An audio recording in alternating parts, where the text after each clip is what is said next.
In our primary education, we had report cards, and it was a method that could tell us the subjects that we were on track with or where we were falling short and monitoring our progress.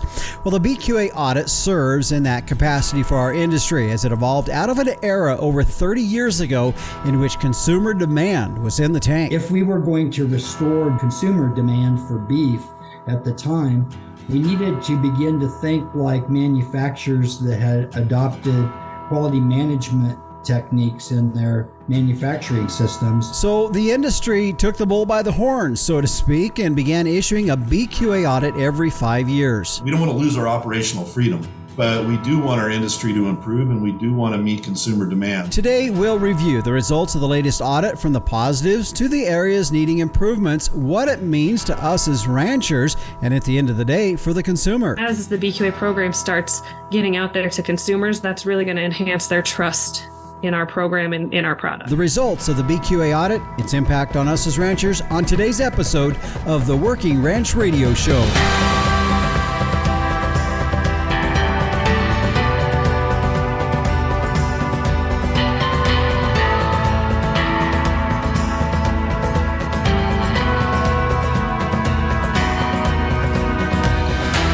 Well, this is the Working Ranch Radio Show. I'm Justin Mills, your host, and glad to have you along on our program here today. We have got a lot to talk about, so I'm not going to dilly-dally around with too much here at the front end of our show. Our guest today, as we talk about the results of the BQA audit, we have three guests. Trey Patterson, who is the CEO of the Padlock Ranch and Company out of Wyoming and Montana, will be joining us. He's also the chair of the Beef Quality Assurance Advisory Group. Dr. Keith Belk, who is with Colorado State University, but he's also been a part of these audits since they began back in the 90s. Also, Libby Bigler, who is the coordinator for the Colorado Beef Quality Assurance Program, will be joining us as well. We're going to go through this audit, not only where it started, why it started, but also what we're pulling out of that, how it's been affecting our beef industry, and also what we need to be focusing on as we move forward. So as I said before, we've got a lot to talk about with these three. I'm excited to have them here and share that conversation here with you today. Right now, let's check in and thank our sponsors today of the Working Ranch Radio Show. Allflex cattle identification and record keeping should be easy, and you can now tie your visual tag, your EID tag, and your genetic data to one management number with Allflex match sets. Find out more at allflexusa.com. Inherit Select from Zoetis, providing commercial cow-calf producers with genetic insights to make replacement female selection and breeding decisions. You can find out more at inheritprogress.com. The American Gelbvieh Association, here's a highly fertile, moderately framed cow that raises high-performing calves even in tough environments. The Gelbvieh cow's efficient use of resources make her the picture of sustainability in today's modern beef industry. Find out more at gelbvieh.org. MLS Tubs. Don't gamble with breeding season this year. MLS Tubs are a sure bet. Learn more at mlstubs.com. And finally, Tank Toad, your remote water monitoring system. It's what we use here on the X-Ring Ranch. To find out more, go to their website, tanktoad.com, or give them a call at 801-252-6135. Well, now it's time to check in with the Captain, Tim O'Byrne, publisher and editor of Working Ranch Magazine, fresh off his trip up to Calgary for the Beef Improvement Federation Convention. Here he is with this week's edition of Tim's 2 Cents. Hey, Justin. Hey, everybody out there in Working Ranch Radio Land. Hope you're having a great summer. Special shout out to my friend Steve, who I met up in Calgary at the BIF. He's probably on his way to the dump in Wisconsin. Now, remember, Steve, don't bring back more stuff from the dump than you took there.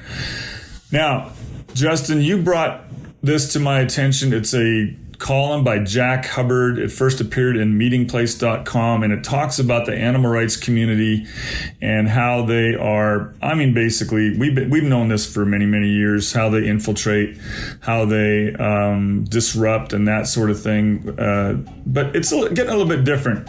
They're kind of cranking it up. So why don't you fill the folks in on, just kind of bring them up to speed on this column that's got a lot of good information in it.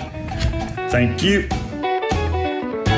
All right, Captain. Well, yeah, the title of the article is called "Snakes in the Hen House," and it was written by Jack Hubbard. Now, he is a part owner and a partner for Berman. They're an ag advocacy firm in Washington, D.C. area, and they work and counsel clients in the agriculture sector. As he was pointing out in this article, how some of the new tactics being deployed by animal rights groups is to infiltrate and co-opt with advocacy groups, politicians, even ranchers, farmers ourselves, really unknowingly, on our side of things, unknowingly they get into these organizations. An example that he gave in here was a guy by the name of Marty Irby, who was a lobbyist with the Humane Society of the United States, HSUS. We've all heard of that organization. Been a part of trying to move forward anti-animal agriculture legislation. This last spring, turning up as the new chief operating officer of FreedomWorks. Now, FreedomWorks is a Tea Party conservative group, and after his hire, FreedomWorks then began targeting legislation that was pushed by HSUS. Now, fortunately, this attempt of hijacking didn't last too long, as once FreedomWorks learned of Irby's background, then they kicked him out of that job after him being only there 9 weeks. But nevertheless, it's something to be aware of. In fact, here's another example of another organization in which Irby has had some influence in, and that's the Organization for Competitive Markets. So just be aware of all the things that are going out there and the organizations that you're a part of. Well, stay with us. When we come back, we're going to get into our main subject here today, that being a review and an assessment of the latest BQA audit. We'll be back on the Working Ranch Radio Show after this. Every year you pick your replacement heifers. Some become profitable cows. Others disappoint. How can you make more reliable selections? Genetic testing. Commercial cow-calf producers like you are using Inherit Select from Zoetis. You gain valuable predictions, including cow fertility, size and soundness, feed efficiency, growth and carcass merit, as well as easy-to-use economic indexes. This improves your selection, breeding, and marketing decisions. Request a call from inheritprogress.com and ask about free TSUs to get you started. And welcome back to the Working Ranch Radio Show. I'm Justin Mills, your host, and glad to have you on our program today as we head now into our featured interview. A couple of weeks ago, the Captain Tim O'Byrne, publisher and editor of Working Ranch Magazine, mentioned and brought up in his Tim's 2 cents about the recent BQA audit, and I thought it would be a good time now that has come out. The information is out there to really get a little bit more information about the BQA audit. If you wonder what that is, well, today is the show where you're going to hear more about what it is, its purpose in our industry, and as we move forward in our industry, where it plays a part in that. I'm going to introduce my guests here now today. My first guest, Dr. Keith Bilk. He is a professor for the Center for Meat Safety and Quality at Colorado State University. Also, Libby Bigler, who is the Colorado Beef Quality Assurance Coordinator at Colorado State University, and Trey Patterson, who is the CEO of the Padlock Ranch Company. They have a large ranch in Wyoming and Montana, and also chairman of the Beef Quality Assurance Advisory Group. And all you three joining us, I appreciate you being here today on the Working Ranch Radio Show. Thanks for having us. Yeah, thanks. We're glad to be here. All right. Well, Trey, let's get started with you as the chairman of the Beef Quality Assurance Advisory Group. I want to set some things to start, I guess, before we start getting into the recent audit. And also, I'll be moving to Dr. Bilk on some questions because I know he's had a history of being a part of these audits in the last several years. But to set up, initially the significance of really the purpose of the BQA audit. Well, this National Beef Quality Audit really gives us a snapshot of where we're at in the industry. It gives us an idea of where we have made successes, and it also provides some benchmarks that we can strive to achieve. And they always identify some shortcomings that we can work on. I think about this as an opportunity for the National Beef Quality Audit to really help those of us in production get out of our silos that we spend most of our time in, right? Doing what we do, and stop and take a look at the entire industry and how we can contribute to its continued improvement, both in the quality of beef, but in efficiency and customer acceptance of what we're producing. And so it's from a BQA standpoint, BQA is science-based education of how to achieve high quality beef production, consumer acceptance of beef, and the data that's generated from the beef quality audit helps advise us on how to develop that programming for beef quality assurance. Mm-hmm.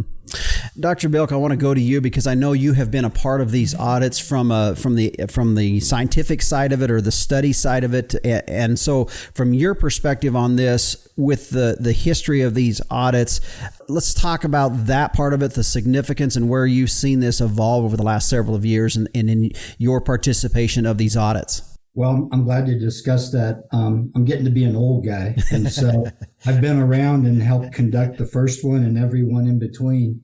I think there's two of us left that have been involved with all of the audits. Okay. But the reason for conducting the audit and the reason that they were initially started was there was an economist that worked for the National Cattlemen's Association in the late 1980s and in 1990. His name was Dr. Chuck Lambert.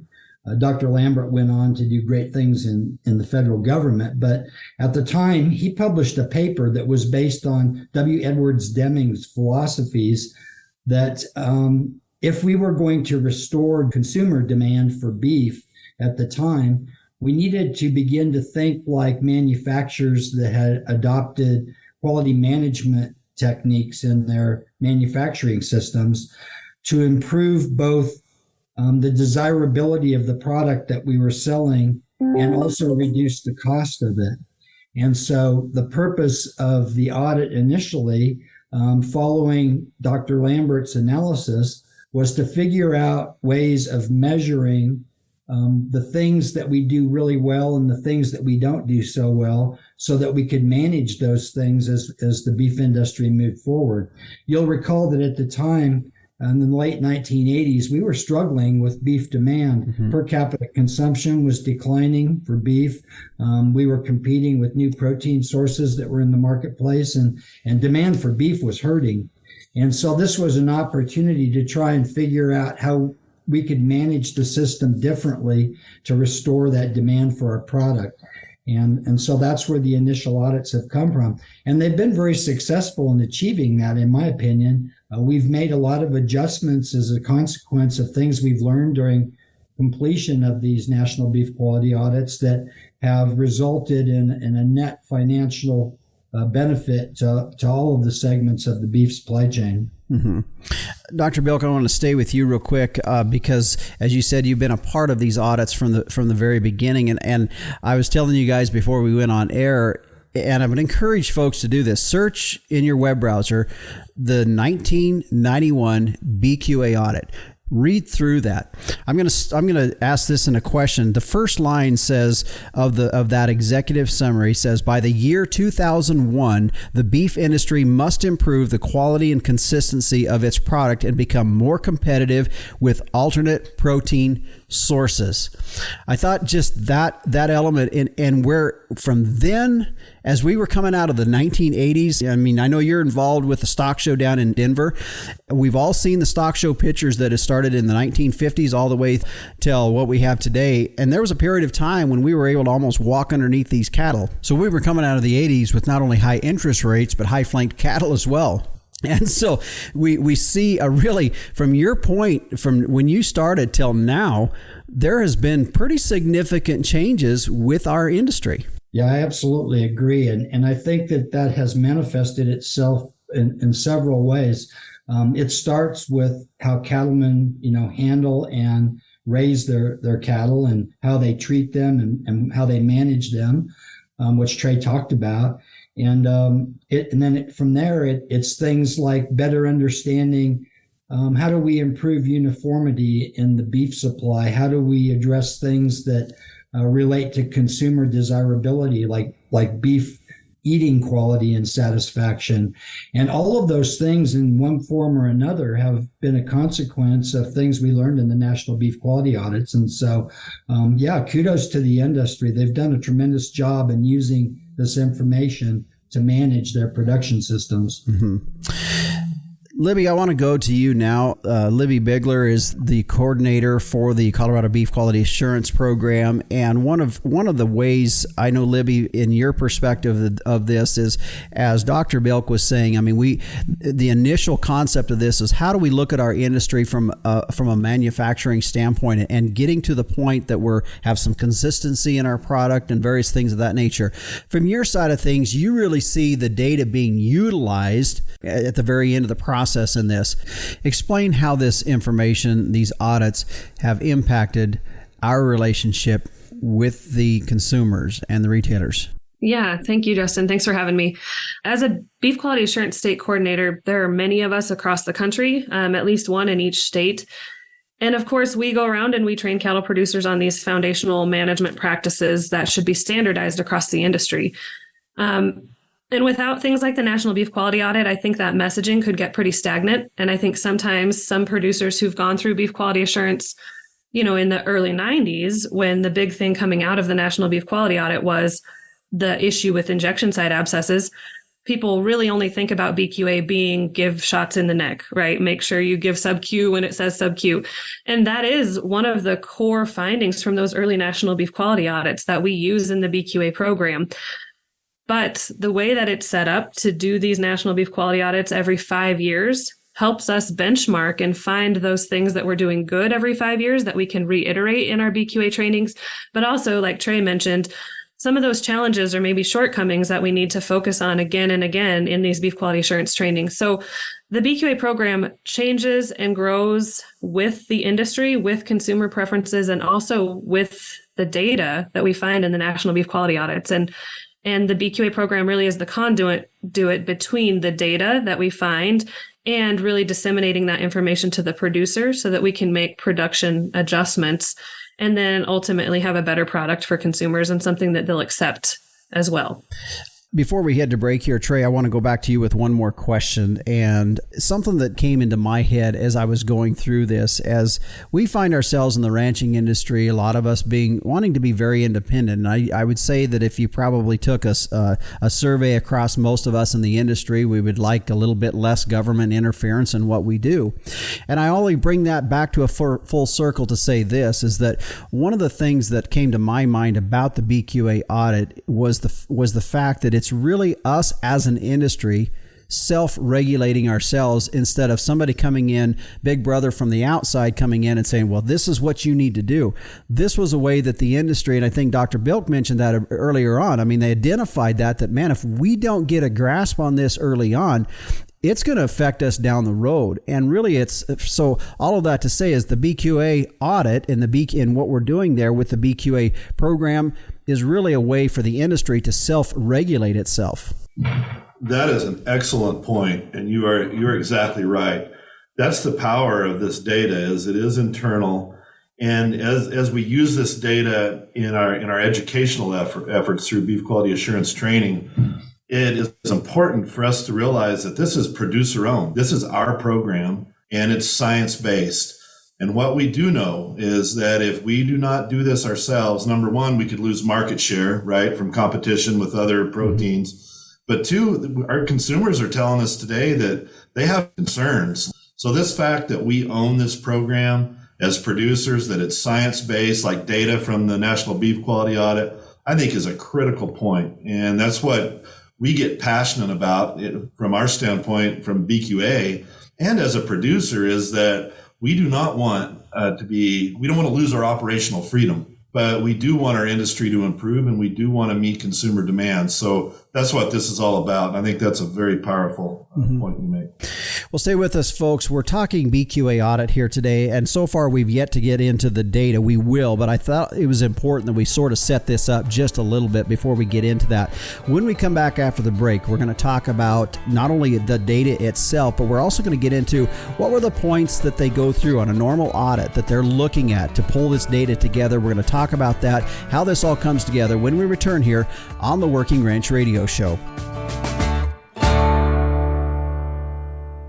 A sustainable ranch is one that can do more with less, and for beef producers, it can start right at the herd level with a cow that's efficient with her resources and environment. And in today's modern industry, Gelbvieh females are the picture of sustainability. Gelbvieh and Balancer cattle are early maturing with maternal superiority through increased longevity, added fertility, and more pounds of calf wean per cow exposed. Adaptable, versatile, and sustainable. All factors that have a positive impact on your bottom line. Gelbvieh influenced females, the smart, reliable, and profitable maternal choice for achieving sustainability in today's modern beef industry. Be sustainable, breed Gelbvieh.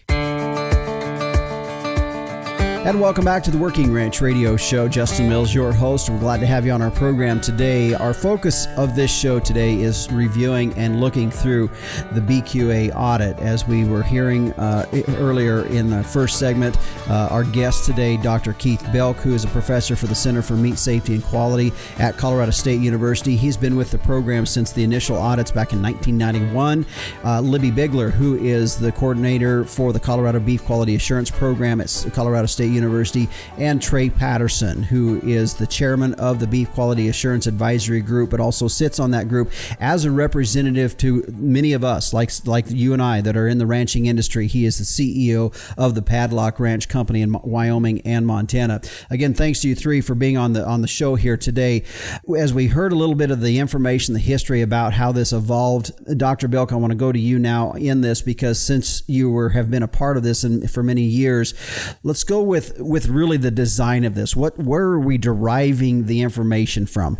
Yeah, good question. So the audit has always been divided into what we call 3 phases.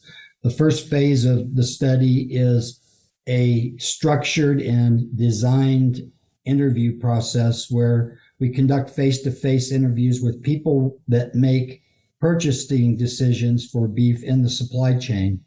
That ends up covering all of the market sectors downstream from essentially the feedlot. So it starts at the packing part of the industry and then all the way down to the retailers and to food service. We also interview people that are peripherally associated with the industry, like government folks and trade organizations that represent producers, and we solicit their opinion.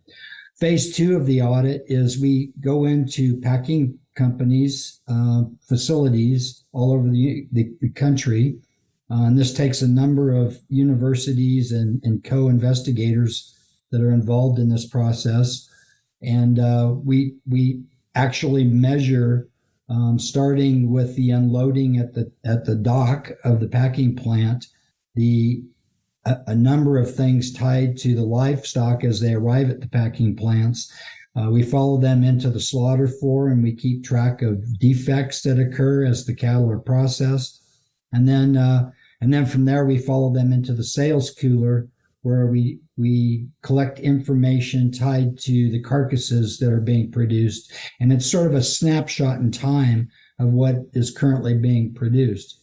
We now also have access. All of the major packing companies have installed grading cameras in their sales coolers. And so we're also able to obtain from those packers, with their permission, a significant amount of data that's tied to those camera systems. So it allows us to span a greater breadth of time in terms of what they're actually producing from a grade perspective. Phase 3 is really managed by Michaela Clauser at NCBA. And that is the process where we bring in leadership from all the marketing sectors of the industry into a central location. In this audit, we did it in Denver. And these producer leaders hear the information that we've just completed gathering, and then they sort of derive from that strategic things that we should be working on for the next 5 years until the next audit is conducted. And so we call that the strategic workshop. And so that's really the 3 phases of the study as it's conducted. Mm-hmm. Okay. So let's jump into the latest audit of 2020. It's 22. Technically, it should have been 21. We're going to get into why it's 22 instead of 21, too, because I'm sure every 5 years during that time frame where we've had these audits, there's been some anomalies that wasn't planned for and things change. But you got to think that this last 5-year audit deal had probably some very significant changes to our economy, to our society, to our industry as a whole that we probably hadn't seen in any other 5-year span. For example, we finished out 2016 and 17 with high cattle markets. COVID hit in 2020. Then we've been in a pretty good drought situation for different parts of the country at different times that also see a low cattle market. Now, we put all those factors in, and with all of that, Dr. Bilk, let's talk about the data that came out of this audit. Yeah, well, I think you've made some excellent points there. A lot of things happened since the last audit was conducted that have affected, I think, the results of this audit. But I'll hit on some high points. But for anybody that's interested, all of the data from this current 2022 audit is now available on the website bqa.org. And so anybody that has an interest in looking into the details of the results that we've collected, that data is now public and available to them. But I'll hit some high points that I think that we learned in this particular audit. In phase 1, where we do the face-to-face interviews, I think that we learned that the branded beef concept has continued to grow. There's a real opportunity to add value to the marketing chain for beef by differentiating products that it hits particular consumer targets. And the industry's done a really good job of doing that. And so we continue to see a greater number of branded product lines being marketed that resonate with several different niches in the marketplace. Downstream sectors tied to the beef production chain are using basically visual characteristics that relate to, I would say, breed when they're making purchasing decisions. And so that offers some opportunities to some breeds and to some attributes tied to the genetics of the cattle. An interesting feature that really happened in between 2016 and 2022 was that food safety is no longer really considered to be a purchasing characteristic that's of concern when they're making the decision to buy something or not. It's an expectation for the product. And so I think anybody that's buying beef at any sector of the industry has an expectation that everybody involved in the production of beef has invested in producing a safe product. And so that's just a way of doing business today, whereas that was not necessarily the case even in 2016. All the market sectors now believe that traceability means being able to track cattle all the way back to the origin. And that's something that continues to appear to be a need if we're going to satisfy the marketplace for beef. I think we've made strides towards getting there, but we're not there yet. And so there's an opportunity there. Sustainability, as you know, has become a big feature for the industry. It's primarily viewed as an environmental topic right now in the market channels that are purchasing beef. But interestingly enough, everybody knows that this could be something that affects the purchasing decision, but they don't know what their own companies are doing to address sustainability and environmental concerns and climate change concerns. And so I think that's something that we'll see mature perhaps during the next 5 years. Uniformity of weight and size is still a big concern for the industry. Retailers don't like getting an 18-pound ribeye and then a 26-pound ribeye in the same box. It becomes challenging for them to merchandise those products. We continue to really perform well as from the eating quality perspective. And I think that continues to be the foundation upon which we create beef demand. And so we want to make sure that we don't relax in terms of the importance of that. And then on the market cow and bull side, the image of the market cow and bull sector has actually improved since the last audit was conducted. We think that because people are beginning to see that this has created a secondary market for the product of the cow-calf industry. We used to think about market cows and bulls as a byproduct, but they're not really a byproduct. They're another product of that industry. And I think people are seeing that secondary merchandising opportunity tied to that portion of the industry. We have learned that there's some opportunities that exist in the market cow and bull sectors, and really all of the sectors of the beef industry, that are tied to additional educational needs in the BQA program. One of those is timely culling. And that's going to be more important than ever as we have, record low cow supplies available in the marketplace. The other thing that came up, and this is particularly due to a change in, I would say, policy that the USDA inspectors have relative to inspection for food safety. But we're seeing more importance and more emphasis on the need to remove foreign object contamination that's occurring in product. And primarily birdshot is one of the main culprits. Birdshot has become a big foreign object contaminant that has created some serious issues for the industry. On phase 2, we learned quite a bit about the industry, and there were some changes between what happened in 2016 and now. One of the coolest things I think that has happened is the number of cattle grading prime and choice has increased dramatically since 2016.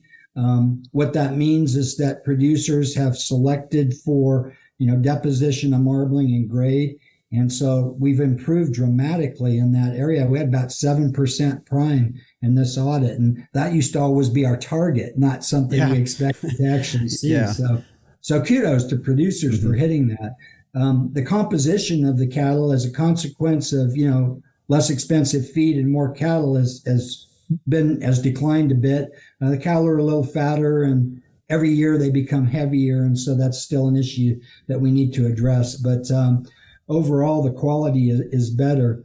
Liver abscess rates were about the same as we saw in the last audit. That's still a problem that we need to address in the industry. We're about 17%, 18% on average across the industry of the livers are being condemned for abscesses. We're seeing about that same number in the market cow and bull industry as well.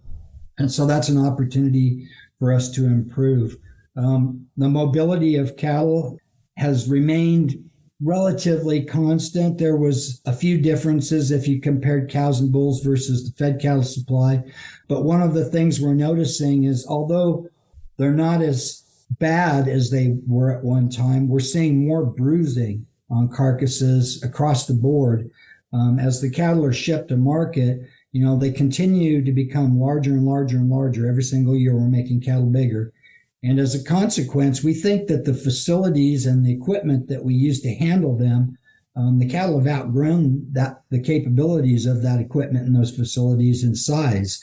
And so we have things happening like cattle hitting their backs on trailer gates and things like that. And it's causing us to see a greater number of bruises. And although they're not really huge and significant bruises, they're still having an impact on the value of the product and what can be paid out as a consequence of that. So that's an opportunity for us to get better. Mm-hmm. The last thing I would say about this is that the industry has been really creative in addressing opportunities for new kinds of products that are out there. And I mentioned the fact that there's more differentiation into branded beef programs. The same is true in the market cow and bull industry. And so we're seeing more differentiation and greater use of differing cuts for market cows and bulls. And that's adding value back into the production stream. Mm-hmm. Well, let's take a break here. When we come back, folks, we're going to break this information down a little bit further. Trey Patterson with the Padlock Ranch, Libby Bigler with the Colorado Beef Quality Assurance Program also joining us. And we're going to hear from their perspective, of course, as Libby working with the retailers, the consumer side of things. And of course, Trey, very understanding from the perspective of us as ranchers. What's his interpretation of that? Things that are working well. What are the things we need to be making some improvements on? Stay with us. We're going to talk about those when we come back on the Working Ranch Radio Show. Now let's hear what Two Rivers Land and Cattle of Miami County, Kansas has to say about MLS tubs. MLS #1 tubs have given my operation a big boost. We had over 50% of our cows serviced in the first 21 days, and 93% of our heifers bred in 60 days this past year. The tub's release rate is consistent and convenient for our cattle row crop operation. We made a good decision switching to MLS. Don't gamble with breeding season. MLS tubs are a sure bet. Learn more about MLS tubs at mlstubs.com. And welcome back to the Working Ranch Radio Show. I'm Justin Mills. Our focus of our program here today is reviewing the recent BQA audit. We've had some great conversation already in our program today as we heard the history of it. In the last segment, Dr. Keith Bilk, who is one of our guests, giving us the information that came out of this year's report, both things where we've seen improvements and places where we need to see more improvements. Other guests joining me here today, Libby Bigler, who is the coordinator for the Colorado Beef Quality Assurance Program, and Trey Patterson, CEO of the Padlock Ranch and Company out of in Wyoming and Montana, but also sits as the chair of the Beef Quality Assurance Advisory Group. Trey and Libby, as we look to you now as both from different perspectives, Libby, you're from your perspective of looking at this data and how it's going to affect us to the retailers and so forth. Trey, definitely deep understanding from the ranching perspective. When we look at this report, Trey, we'll go with you first.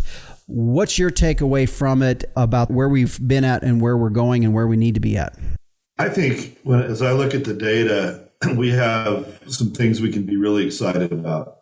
The quality and efficiency of beef production is outstanding in the industry right now. That doesn't mean we have arrived on any of this. We want to continue to strive for improvement. But I look at this as how resilient our industry was coming through the pandemic.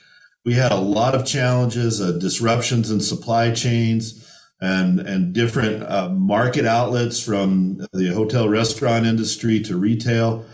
And what we found is people wanted beef, and it was sometimes a little harder to get for a period of time, and it was maybe in a different form, but they love our product.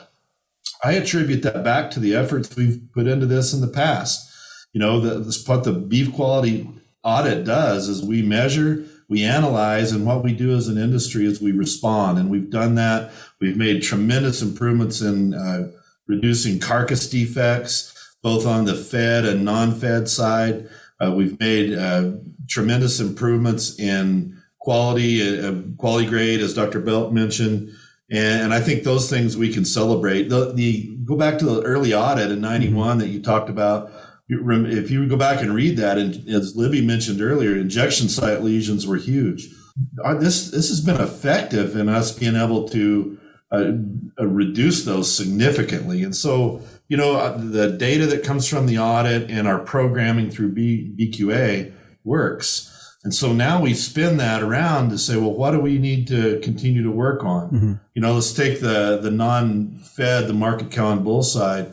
One of the things we saw in this audit was that the number of animals that were too thin or lightly muscled, well, that incidence was up some.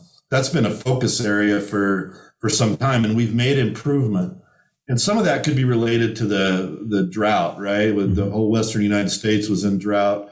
But we still have to be able to understand the principle behind that as we're trying to put quality meat in the system, timely culling of these animals before they get too thin and too light muscled so they can contribute to that, I think is important. We can't discount the importance of the non-fed cattle, these market cows and bulls, to our industry. You know, another thing that came out in that was that the full bags of cows that are shipped to harvest with full bags, that's actually a contaminant. Yeah. Because if that during the processing and during that process, if those bags break and milk is on the meat, that's a contaminant. It creates tremendous waste. So there's things as producers we can do do what we can to improve the quality going in on those sides. You know, the bruising aspect in both the fed and non-fed animals. You know, the severity of that bruising is not bad, but the prevalence is up, as Dr. Belt mentioned. We have to continue to strive to have the facilities and equipment and processes to reduce that. One of the exciting things in that area, I think, is the programming that the BQA program is doing in BQA transportation. You know, of the cattle coming into the plants, 91% of those in the fed plants, the transporters were BQA certified, and over 63% on the non-fed. So that means we've got their attention, right? We've got a program to address some of these things. Obviously, we have some equipment issues to work on, but I think that's a real positive that that's taken off from the transportation standpoint. These issues, from a producer perspective, Justin, of having foreign objects like birdshot and beef, we cannot have any tolerance in our industry for that. Mm-hmm. It creates tremendous waste. I mean, they're catching this material, but think of the product that has to be thrown away as it goes into further processing. 100% of the non-fed plants reported finding foreign objects, and about half of the fed plants. Now, we don't know the incidence of that. This audit wasn't designed to be able to ascertain what the incidents of that are, but we know it's present. And I think just making people aware that, we don't really know how that's getting in there, but I think that people need to be aware that those are, birdshot, for instance, is penetrating the hide. It creates a lot of waste. And it's certainly not an image we want out there in our industry, right? That we just can't have that kind of stuff going on. And so we'll be ramping up our educational efforts in those areas. I think too, when I think about opportunities, this traceability issue that Dr. Belk mentioned is a big deal. And so just take COVID, for instance. Mm-hmm. Take what we went through as human beings, and we saw how fast an infectious disease can spread. And what happened even faster than the spread of infectious disease was regulation. Yeah. And if we have the ability in our industry to trace animals back to the source of infectious disease and through good biosecurity be able to contain that, we can thwart off, I think, a lot of those effects that could have tremendous negative impacts on our industry. I'd hate to think of what that would look like. Mm-hmm. And so again, like you mentioned earlier, yes, we don't want a bunch of regulation and rules. We want to keep our operational freedom. We have to work at the speed of commerce, but let's deal with this as an industry, like we have and like we can do, and make sure we get these programs in place. So those are some of the things that just jumped out to me as I looked at these data and analyze kind of where we're at. You bet. Libby, I'm going to go to you next, because as coordinator for the Colorado Beef Quality Assurance Program, as I said before when I introduced you before, you're kind of the one that works with those on the end game in this whole deal, whether it's the consumer, the retailer. So as you pull away from this year's audit report, what are you pulling out of that you feel, A, you're good about, but boy, here's some areas we really need to focus on? Yeah, I think there's a few key areas that make the most sense for us to build on our BQA foundation. And we've already heard those from Dr. Belk and from Trey. But I think a couple of the areas that we really want to start focusing on that maybe have slid off the radar for some folks, of course, first and foremost, I think would be that foreign object issue. I know back 20 years ago or so, Dr. Belk, you can correct me if I'm wrong, but there was a promotion that we talked about that was something about get the lead out of cattle. Mm-hmm. And I think a lot of times producers raise their eyebrows at the fact that we do have birdshot showing up in carcasses. And so from my perspective as an educator of producers, Trey says, we're not sure where it comes from. We aren't sure exactly where it comes from, but it is animal husbandry related foreign objects that we're finding. So producers taking accountability for that is a big key here, knowing that shotguns are not an approved handling device. And even if it is coming from hunters, if we're running cattle on public lands, it's up to us to figure out a way to educate those hunters about the fact that we have cattle on this forest allotment or whatever it is. And so really taking accountability for that from the animal husbandry side of things is going to be key in our educational platform. A couple of other things relating to things like bruising or like timely culling. We've really ramped up our efforts in educating producers about cattle behavior and well-being and stockmanship and how to handle cattle. So certainly we do have some concerns with our facilities and the sizing and updating of those facilities being an issue when cattle are getting bigger. But we also can start at the ground and say, let's educate folks on how cattle should be handled effectively to minimize things like bruising. And then on the other end of things, timely culling is a big one. We talked a little bit about drivers starting to pick up the BQA transportation program, and that's a really good educational platform for them when they're handling cull animals or any kind of animal for that matter, but really educating producers and even employees at sale barns and those kind of folks on what cattle need to look like in order to make a trip. Can they withstand the rigors of transport from a body condition standpoint or a mobility standpoint? So we're trying to educate cattle producers on some scoring methods out there when it comes to body condition. I think a lot of folks know that, but also we have a new mobility scoring system that really helps us to educate folks on whether or not cattle can make that ride. And that's going to give us some benefits when it comes to, first of all, well-being of those animals. It's also going to improve consumer perception, because when you think about cattle over the road, they're a moving billboard for our industry. And so we want to make sure cattle are in the best condition possible when they're on those trailers. And then at the end of the day, it's really going to add value to producers on that secondary market, like Dr. Belk was talking about, of those cull animals or market cows and bulls that get out there. So those are some primary areas that we're revamping or enhancing our educational materials for cattle producers as they become BQA certified. And then as the BQA program starts getting out there to consumers, that's really going to enhance their trust in our program and in our product. Mm-hmm. Well, guys, we're just about out of time here. Trey, I'm going to go back to you for our final comments here. As chairman of the BQA advisory group, this program here speaks primarily to ranchers, feedlot folks, those in the cattle industry out there.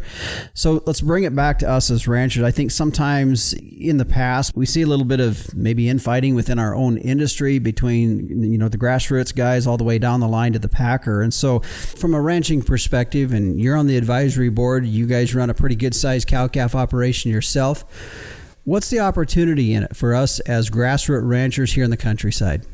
Yeah, I think the opportunity for us as ranchers is to be able to own our future and do our part in making sure that we are producing a product that consumers want and desire.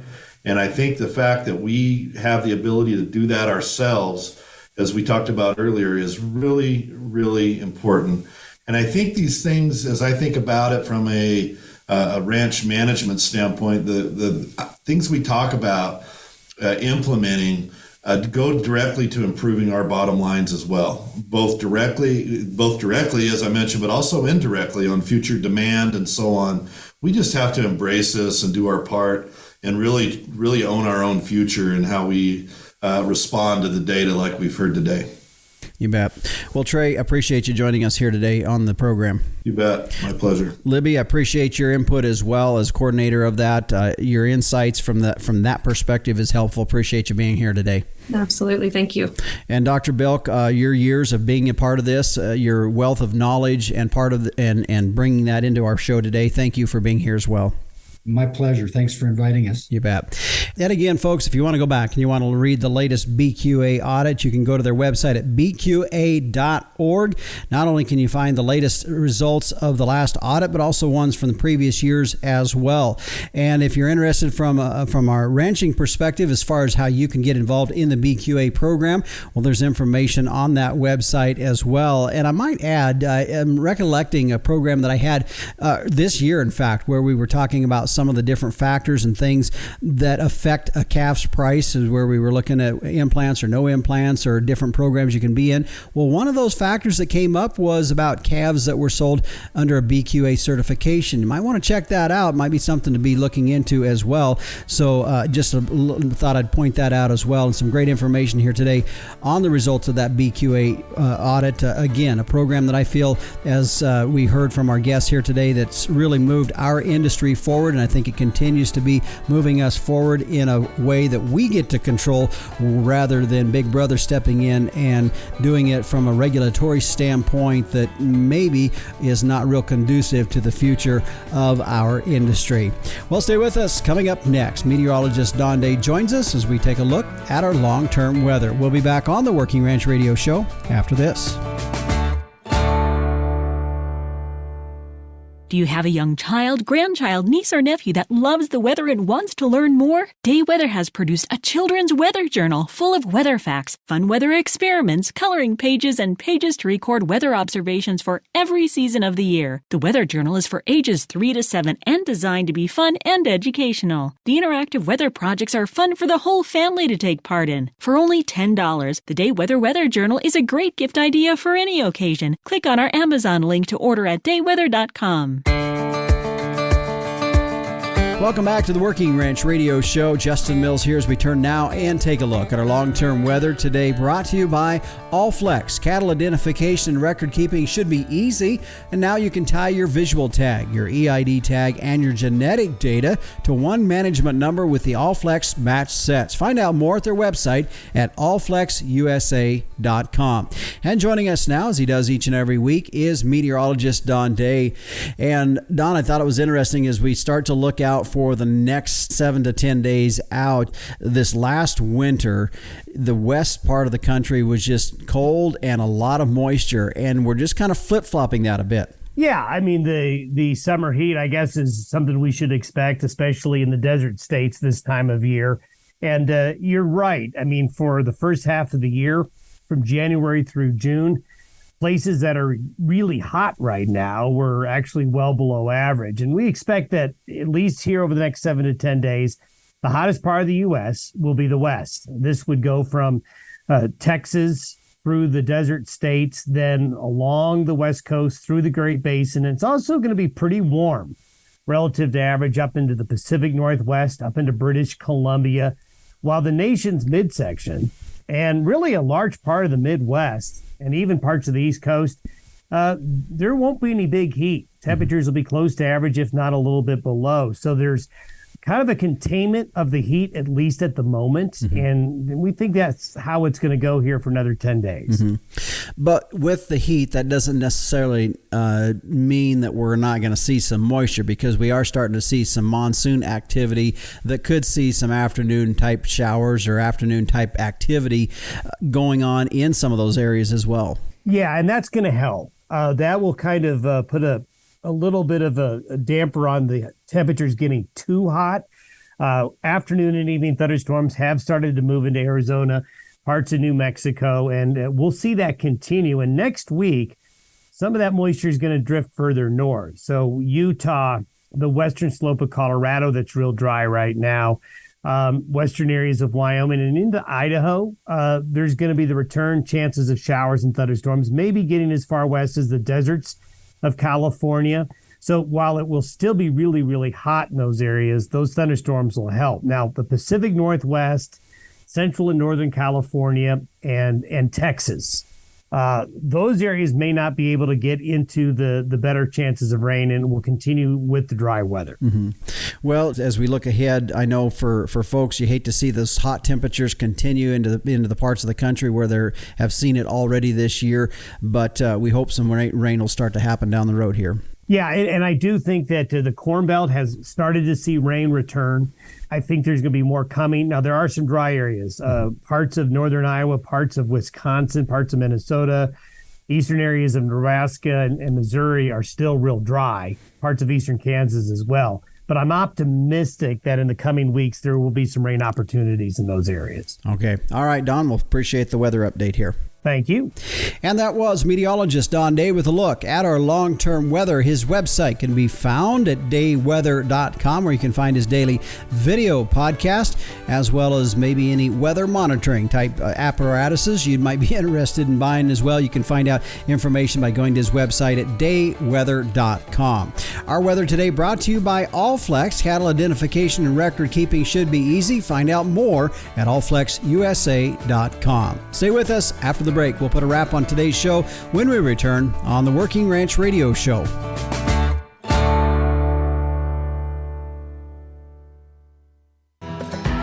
Before we head out here today, I want to remind you, if you missed something on the program today and you want to go back and listen to it, you can go to our podcast site at workingranchradio.com. Might point out last week's show with Dallas Mount. He's always one to be very thought-provoking in his comments. Principles over Practice was the title. I encourage you to go back and listen to that as well. Quick thank you to our sponsors today, the American Gelbvieh Association, Allflex, Inherit Select from Zoetis, MLS Tubs, and Tank Toad. Well, the Working Ranch Radio Show is a production of Working Ranch Magazine, branded #1 by America's Ranchers. If you'd like to get a hold of me, my email address is justin.workingranch@gmail.com. Be sure to join us at the same time, same place next week, or on your favorite podcast provider. I'm your host, Justin Mills, and until next time, keep your chin down and your mind in the middle. So long.